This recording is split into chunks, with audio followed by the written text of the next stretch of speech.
దేవునికి స్తోత్రం. ఈ వర్తమానం నుంచిన నా ప్రియ సహోదరి సహోదరులు, ప్రభువైన యేసుక్రీస్తు వారి పరిశుద్ధమైన నామంలో శుభం.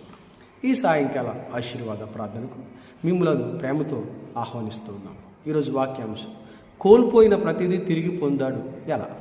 వాక్య భాగము 1 సమూయేలు గ్రంథము 30వ అధ్యాయము 19వ. దేవుని వాక్యాన్ని చదువుదాం. కుమారులేమి కుమార్తెలేమి, దోపుడు సొమ్మేమి వారు ఎత్తుకుపోయిన దానంతటిలో కొద్దిదేమి గొప్పదేమి, ఏది తక్కువ కాకుండా దావీదు సమస్తము రక్షించింది. ఆమె. ప్రియ సహోదరి సహోదరులారా, మీరున్న కుటుంబంలో లేదా మీరున్న ప్రాంతంలో లేదా మీరున్న వీధిలో లేదా మీరున్న గ్రామంలో ఏదైనా అనుకోలేని సంఘటన, ఊహించిన సంఘటన జరిగి ఆ సంఘటనకు మీరే బాధ్యులని బంధువులు, స్నేహితులు, శ్రేయాభిలాషులు, ఇరుగు పొరుగు వారు అందరూ మీ మీదకి దుమ్మెత్తి వచ్చి వారి చేతుల్లో రాళ్ళు పట్టుకొని మిమ్మల్ని చంపడానికి మీ ముందు నిలబడి ఉన్నారు అని ఊహించండి.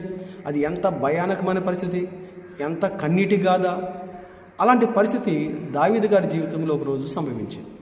రండి, ఇక్కడ సందర్భం ఏంటో చూద్దాం.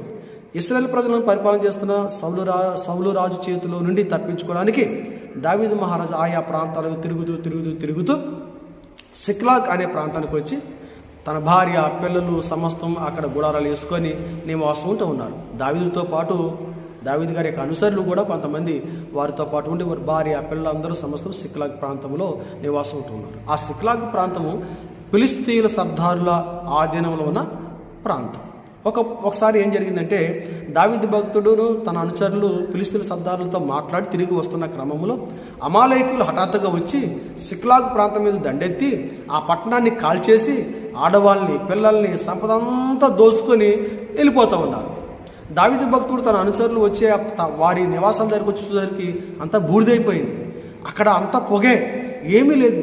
ఏం జరిగిందో తెలియదు, ఎలా జరిగిందో తెలియదు, ఎవరు వచ్చారో తెలియదు, ఎవరు ఎత్తుకొని పోయారో తెలియదు. ఇక ఏడవడం ప్రారంభించారు. ఏడ్చి ఏడవడానికి శక్తి లేక గట్టిగా బిగ్గరగా కేకలేసి దీని అంతటికీ కారణం ఈ దావీదే అని చెప్పేసి దావీదు అనుచరులు అందరూ చేతుల్లో రాళ్ళు పట్టుకొని దావీదును చంపడానికి ప్రయత్నం చేస్తారు.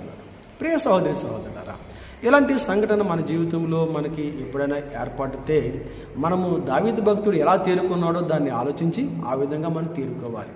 అవును, సాతాను కొన్ని సందర్భాల్లో మన మీద దాడి చేసి మన ఆరోగ్యాన్ని, మన ఆశీర్వాదాన్ని, మన ఆర్థిక పరిస్థితిని, మన సంతోషాన్ని, మన సాతాను మన మీద దాడి చేసి మన శత్రువు మన నుంచి అనేక అమూల్యమైన ఆశీర్వాదాలు ఎత్తుకొని పోయిన తర్వాత దావీదు వేలే మన చేతులు కూడా ఖాళీ చేతుల్లాగా అయిపోతాయి. మనం ఏడ్చి ఏడవలేక మరి ఎంతో బలహీనులు అయిపోయే పరిస్థితి కూడా మనకి సంభవించవచ్చు. కొన్ని సందర్భాల్లో ఆరోగ్య రూపంలో మన ఆశీర్వాదాలన్నీ పోతాయి, ఆరోగ్యం పోద్ది. ఏడ్చి ప్రభువా నా పరిస్థితి ఇలాగ అయిపోయింది, దేని పరిస్థితి అయిపోయిందని మనం ఏడ్చి ఏడవలేక శక్తి లేకుండా ఉండవచ్చు, ఆర్థికంగా కోలుకోకుండా ఉండవచ్చు, ఆర్థికంగా కూడా నష్టపోయి ఉండొచ్చు. ఇలా పిల్లల భవిష్యత్తు గురించో, కుటుంబ పరిస్థితుల గురించో ఇలాగ మనం నష్టపోవచ్చు. అయితే దావీదు భక్తుడు ఎలా తేరుకున్నాడు? తన చేతులు ఏమీ లేదు, ఏ శత్రువు వచ్చి ఎత్తుకుపోయాడో తెలియదు, వాళ్ళు ఎంత దూరం వెళ్ళారో తెలియదు, భార్య పిల్లల పరిస్థితి ఏమవుతుందో తెలియదు. ఇక్కడ చూస్తేనే అంతా బూడిదైపోయింది, చేతులు ఏమీ లేదు, అంతా శూన్యం, ఖాళీ చేతులు అయిపోయినాయి. అందరూ ఒక పక్క వారి అనుచరులు రాళ్ళు పట్టుకొని చంపడానికి ప్రయత్నం చేస్తున్నాడు. మరి ఎలా తేరుకున్నాడు? ఎంత భయంకరమైన అఘోరమైన పరిస్థితి నుంచి, దుఃఖకరమైన పరిస్థితి నుంచి, శక్తి లేని పరిస్థితి నుంచి దావీదు భక్తుడు ఎలా తేరుకున్నాడు?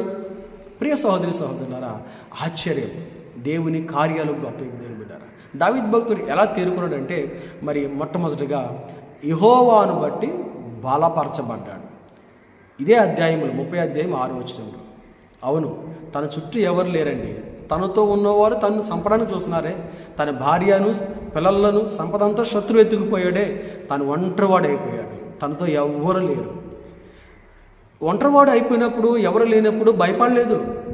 తన మీదకి రాళ్ళు పట్టుకొని చంపడానికి ప్రయత్నం చేస్తున్న వారితో వాగ్వాదం పెట్టుకొని నాకు తప్పేమీ లేదు, నాన్నెందుకు చంపుతారు అని వారి మీద తిరుగుబాటు చేయలే.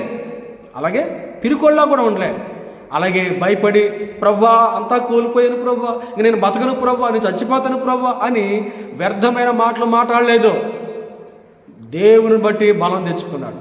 ప్రియ సహోదరి సహోదరులారా, కొన్ని సందర్భాల్లో మనం కూడా కొన్ని కోల్పోవచ్చు, కొన్ని మన నుంచి దూరం కావచ్చు. అలాంటి పరిస్థితుల్లో నువ్వు ఆలోచించొద్దు, చింతించొద్దు, వ్యర్థమైన మాటలు మాట్లాడొద్దు, బలహీనుడు కావద్దు. శక్తి తెచ్చుకో దేవుని బట్టి. ఎంత పెద్ద సమస్య అయినా సమస్య నుంచి కాపాడేవాడు మన దేవుడు. ఎంత భయంకరమైన సమస్య మన ముందున్న ఆ సమస్య కంటే గొప్ప దేవుడు మన దేవుడు. ఎంత ఆ దేన స్థితి నీకు ఏర్పడినా ఆ స్థితిలో నుంచి నిన్ను నన్ను దేవుడు రక్షించి కాపాడతాడు. యెహోవాను బట్టి బలము తెచ్చుకో. పిరికివాడిలాగా ఉండొద్దు. నీవు చిన్న చూపు చూసుకోవద్దు. నీ పని అయిపోయింది, నా పని అయిపోయింది అని అనుకోవద్దు. దేవుడు నిన్ను యథాస్థితికి తీసుకొని వస్తాడు. ఏదైతే కోల్పోయావో, ఏదైతే సాతాను ఎత్తుకొని పోయిందో, ఏదైతే పోగొట్టుకున్నావో మళ్ళీ తిరిగి దాన్ని దేవుడు తన కృపలో నీకు సమృద్ధి కలుగు చేస్తాడు. తిరిగి తీసుకొని వస్తాడు. నువ్వు మళ్ళీ తిరిగి పొందుకుంటావు. సమాధానము, ఆరోగ్యము, ఆశీర్వాదము, మళ్ళీ సంతోషము, సమాధానములు నీ కుటుంబంలో దేవుడు కలుగు చేస్తాడు. దావీదు భక్తుడు ఎలా తేరుకున్నాడంటే యెహోవాను బట్టి బలపరచబడ్డాడు. అవును, మనం బలపరచబడాలి దేవుడి నామములో. యేసే మనకు బలము, దేవుడే మనకు బలము, క్రీస్తే మన బలము. ఇర్మీయా గ్రంథము 15వ అధ్యాయం 11వ వచనంలో ప్రభు అన్నాడు, నీకు మేలు చేయడానికి నేను నిన్ను బలపరుస్తానన్నాడు దేవుడు. అవును, బలపరిచే దేవుడి సన్నిధికి మనం రావాలి.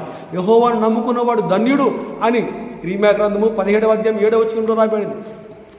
యెహోవా వైపు చూసి ప్రభు నన్ను బలపరచు అని దేవునిలో నువ్వు బలాన్ని పొందుకో, దేవునిలో నువ్వు శక్తిని పొందుకో. దావీదు వలె తేరుకో, దేవుడు నీకు సహాయం చేస్తాడు. రెండవది దావీదు చేసిన పని ప్రార్థన. ప్రియ సహోదరి సహోదరులారా, కీర్తన 107:19 వచనంలో దావీదు భక్తుడు ఇలాగ అంటున్నాడు, నేను కష్టకాలంలో ఉన్నప్పుడు తండ్రి నీకు ప్రార్థన చేయగా నీవు నా ప్రార్థన విన్నావు, నాకు సహాయం చేశావు. అవును, దేవుడు తన భక్తుల ప్రార్థన వింటాడు. కష్టకాలంలో ఉన్న వారి ప్రార్థన వింటాడు. వారి ప్రార్థన ఆలకించి సహాయం చేస్తాడు. ప్రియ సహోదరి సహోదరుడు, దావీదు వలె నువ్వు ప్రార్థన చేసినట్లయితే దేవుడు నీ ప్రార్థన విని నీకు సహాయం చేస్తాడు. నీవేదైతే కోల్పోయావు అనుకుంటున్నావో, పోగొట్టుకున్నాను అనుకుంటున్నావో, దూరం అయింది అనుకుంటున్నావో, నాకు ఇక అది పొందుకోవడం అసాధ్యం అనుకుంటున్నావో, దేవుని సన్నిధిలో ప్రార్థన చేయి. అసాధ్యం అనుకున్నదని దేవుడు సాధ్యం చేస్తాడు. మూడవది, దేవుడు ఒక మార్గం చూపించాడు. ఆ ఆజ్ఞ ప్రకారంగా దావీదు ప్రయాణం కొనసాగించాడు. ఆగిపోలేదు. నేను పోను ప్రభువా, నా పని అయిపోయింది, నేను నడవలేను, ప్రయాణం చేయలేను, నేను ఆగిపోతాను, చనిపోయిసే నన్ను, లేదా నేను చచ్చిపోతాను అనే పిరికి మాటలు మాట్లాడలేదు. ప్రభు చెప్పాడు వెళ్ళు అన్నాడు. ప్రభు చెప్పినట్టుగా తన ప్రయాణము కొనసాగించాడు. ప్రభు చెప్పాడు నీవు వాడిని పట్టుకుంటావు అన్నాడు. ఎప్పుడైతే ప్రభు చెప్పిన ప్రకారముగా ఆజ్ఞను అనుసరించి జీవించాడో దేవుని యొక్క మాట నెరవేరింది. ఏదైతే సమస్తము పోయింది, కోల్పోయాను అని అనుకున్నాడో ఆ సమస్తాన్ని దావీదు తిరిగి మళ్ళా రక్షించుకోవడానికి దేవుడు మార్గమును ఏర్పాటు చేశాడు. ఆమేన్. ప్రియ సహోదరి సహోదరు, దేవుడు నీకు మార్గము ఏర్పాటు చేయునుగాక. నువ్వేదైతే కోల్పోయి అనుకున్నావో తిరిగి పొందుకొందువు గాక. యేసుక్రీస్తు వారి పరిశుద్ధమైన నామం. అయితే దావీదు భక్తుడు ఎలాగైతే కోలుకున్నాడో, దేవుడిని బట్టి బలాన్ని పొందుకున్నాడు, అలాగే దేవుని సన్నిధిలో ప్రార్థన చేశాడు, అలాగే దేవుడు చెప్పిన ఆజ్ఞ ప్రకారంగా తాను ప్రయాణం చేశాడు. నీవు, నీ కుటుంబం, నేను, మన కుటుంబాలన్నీ కూడా దేవుని సన్నిధిలో బలాన్ని పొందుకోవాలి. యెహోవాను బట్టి ధైర్యము మనం పొందుకోవాలి. రెండవది ప్రార్థన చేయాలి, విజ్ఞాపన చేయాలి, ప్రార్థనను ఆయుధం కలిగి ఉండాలి. మూడవది దేవుడు డైరెక్షన్లో మనం నడవాలి, దేవుని ఆజ్ఞను నడవాలి. దేవుని వాక్యానుసారంగా మన కుటుంబాలు ప్రయాణం చేసినప్పుడు మనం ఏదైతే కోల్పోయామో అని అనుకుంటున్నామో, లేదా ఏదో అనుకోలేని సంఘటనలు జరిగి నష్టపోయామో ఆ నష్టాన్ని మళ్ళీ దేవుడు ఆశీర్వాదకరంగా మారుస్తాడు. కోల్పోయినవన్నీ కూడా తిరిగి మనం పొందుకోవడానికి దేవుడు మార్గం సరళం చేస్తాడు. ప్రియ సహోదరి, ఆలస్యం ఎందుకు? దేవుని బట్టి బలం పొందు. పిరికివారిగా ఉండొద్దు, అధైర్యపడవద్దు, నీ గుండె నీరసం పోవద్దు, ఆలోచించొద్దు, నువ్వు చింతించొద్దు. దేవుడు నీకు బలాన్ని ఇస్తా ఉన్నాడు. ఈరోజు దేవుడు నీకు శక్తినిస్తున్నాడు. ఈరోజు నిలబడు, నీ ప్రయాణం కొనసాగించు, దేవుని సన్నిధిలో ప్రార్థించే. ఆయన వాక్యానుసారంగా నీవు నడిచినట్లయితే దేవుడు నీకు సహాయం చేస్తాడు. అలాగూ దేవుడు మనలను తన కృపలో మనం ఏదైతే పోగొట్టుకున్నామో, కోల్పోయామో, లేదా నష్టపోయామో అవన్నీ తిరిగి మనకి యేసయ్య కృప ద్వారా అనుగ్రహించును గాక. ఆమేన్. ప్రార్థన చేద్దాం. తండ్రి, మీకు వందనాలు, స్తుతులు, స్తోత్రాలు. మీ వాక్యం ద్వారా మాతో మాట్లాడి మమ్మల్ని బలపరిచేందుకు వందనాలు. ఈ సాయంత్రం మంచి నిద్ర, ఆరోగ్యం దయచేయండి. యేసయ్య నామములో ప్రార్థిస్తున్నాము తండ్రి. ఆమేన్.